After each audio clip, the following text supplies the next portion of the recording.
There you are. Welcome back, everybody. This is Photos with Yanni. Today we're going to talk about the custom camera modes C1, C2, and C3 that you see a lot of times on your camera dials. We're going to decipher what they mean. So let's do it.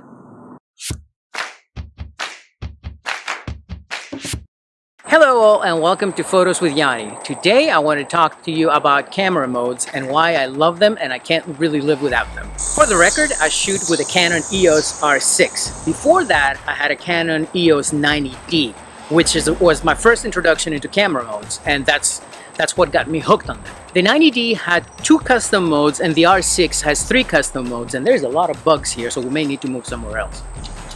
Yeah, this is much better. This is much better.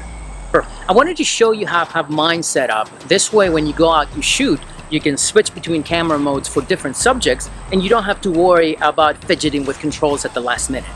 After all, the goal of photography all the time is to enjoy taking pictures, right? That's what we do it for.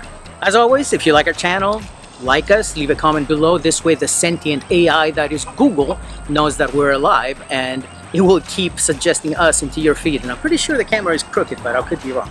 I shoot a little bit of everything, so having 3 modes helped me out tremendously. From wildlife to sports photography to portraits to actual landscapes. And the beautiful thing is that I can switch all 3 of them with a flick of a button. So C1, which is custom mode 1. I use C1 personally as my landscape mode, the way that I have it set up. The camera takes 3 different exposures. I have AEB on, and it takes 3 different exposures, 1.5 stops in between. So I always make sure to meter right at the right exposure, and I take a shot 1.5 under and 1.5 over. This increases the dynamic range of the camera, and it adds so much more image information. Matter of fact, the next video I'm going to do is something that breaks down how I shoot AEB/HDR outside, so you guys will know what I'm talking about. I have it on ISO 100, shutter speed 1/200, and aperture f6.3, which is a very good sharp aperture for landscapes, and it works great for me. I love it. Auto white balance also and evaluative metering. That means that it want to evaluate the whole image instead of spot metering. But here's the trick with that shot. I have my camera on burst mode, so when I take a shot, it actually takes 3. And because the R6 and any camera, the 90D did the same thing. T8i can do the same thing. Set up your camera on burst mode and you fire up 3 shots. Boom, that's your AEB exposure right there without needing a tripod. Amazing. Crap. Is it going to start raining? I think it's going to start raining.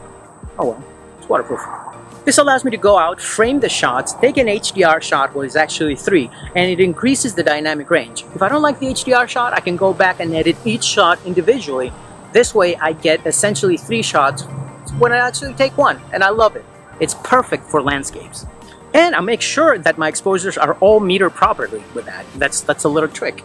I have been shooting like that for a year with the HDR, and ever since I found out about this trick, mind blown. I started on the 90D first, and I would take 3 exposures there. Now I take it with the R6, and as you can see, some of the images, especially when you go out into really, really dramatic dynamic range, you know, images like sunset, sunrises, landscapes, mountains, it's pretty amazing. Cool, so let's go to C2. C2 is my wildlife/nature mode, and I'll tell you why. On this one, I use a semi-automatic mode, which means I have the ISO capped at 6400 and I have it set up to ISO auto. So the camera decides anywhere between 50 to 6400. So when I'm taking pictures of birds, I don't have to fidget with the ISO. Cameras are smart enough as it is. I put my shutter speed at 1/1250 because I don't want to catch blur on the birds. And the aperture is 5.6, which is, I use a telephoto lens. I can use either the 7200 or the 7200 with a 2x tele, and that's perfect for getting some telephoto pictures with nice bokeh in the background. And it's raining. I get tack sharp images of birds like that, which I absolutely love. Another thing that I do is I use the electronic shutter instead of the mechanical shutter. So I shoot 20 frames per second and I shoot it in bursts. And this way, even if there is some rolling shutter, of course I'm not doing it when I'm panning, but even if there is some rolling shutter, I make sure that I capture enough images to have the one that I want. Another cool thing, I use single point eye autofocus, and I can switch between eye and body autofocus for animals. This way, I have a spot. I have a single point spot autofocus, and then I press the button and it switches to animal eye autofocus. So I can always guide the autofocus where I want it to be and just... I think I have a hit rate of 98% with Canon's amazing autofocus. I'm not complaining. That's pretty awesome. And I get all that with a flick of a switch. So if I'm out shooting landscapes and I see a bird and it's close enough to me, I don't have to switch lenses. Boom, flip the switch, go from landscapes to wildlife, and that's it. C3 is for my portraits. Again, I do the same exact thing with the ISO. ISO auto capped at 6400, so the camera can select the ISO value that's needed.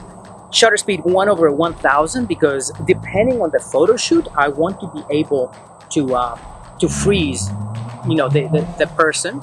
I want really good bokeh, really good depth of field, so I shoot wide open. If I shoot with a 50, 1.8. If I shoot with a 7200, 2.8, and that's great.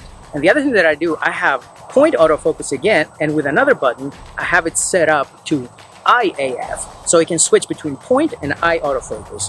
I use back button focus, and I just did a video on that. I'm going to link it below so you guys can take a look at it and see how easy it is to shoot between all three modes with back button focus. It makes shooting everything a breeze into any circumstances. Let's say you go out for a walk with your partner, right? And you take out this amazing landscape, and then you turn around and you want to take a cute picture of your partner or your friend or whatever, and then a bird flies by.